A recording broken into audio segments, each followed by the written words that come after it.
Point 46. The FBI, CIA, NSA, and administration all deny they had prior knowledge that such an attack would occur. Yet, the evidence that has surfaced since 9/11 shows: A. Egyptian President Hosni Mubarak said in a December 2001 interview, "We expected something was going to happen and informed the Americans. We told them." B. Mayor Willie Brown of San Francisco, author Salman Rushdie, and Attorney General John Ashcroft have all made public statements that they were warned not to fly on commercial planes at this time. C. German police and Israeli intelligence both warned of the coming attacks against the World Trade Center and the Pentagon. D. FBI agent Robert Wright held a press conference in May of 2002. He said he had been threatened with national security violations if he shared with the public the FBI's previous information. E. The managers of the flight school in Minnesota, where suspected hijacker Zacarias Moussaoui was taking flight lessons, called the FBI several times to warn them.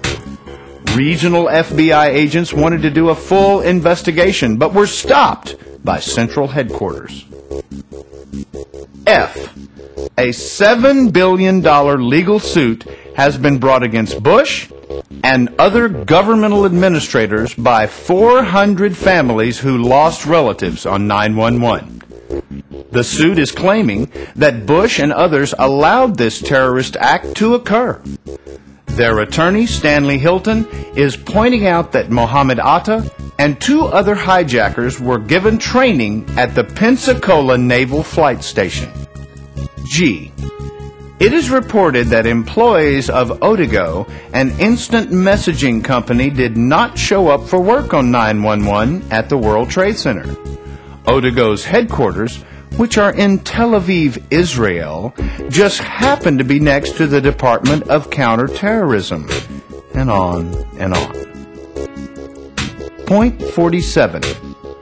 At first, we were told that there would be up to 50,000 casualties, and thank God that number ended up being much lower.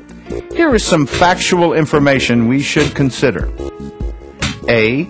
MSNBC reported that many of the schools and businesses around the World Trade Center were half empty that day.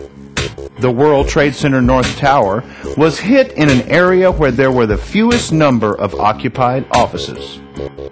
B. Flights 11, 176, 93, and 77 had combined seating for more than 1,328 passengers, while on that day there were 266 passengers, which is a 20.03% occupancy. Normal occupancy for transcontinental flights averages over 75%. American and United Airlines have been very tight-lipped about giving out information. C. Flight 77, or the drone, zeroed in on an area of the Pentagon that was being renovated, which was known to have the fewest number of people. This was also the exact opposite side from Secretary of Defense Donald Rumsfeld's office. The American public has been told that these hijackers were emotionally unstable members of the Islamic Jihad and were out to attack the Great Satan. If this is true, would they not try to do the maximum damage? Or is this information just unusual coincidence?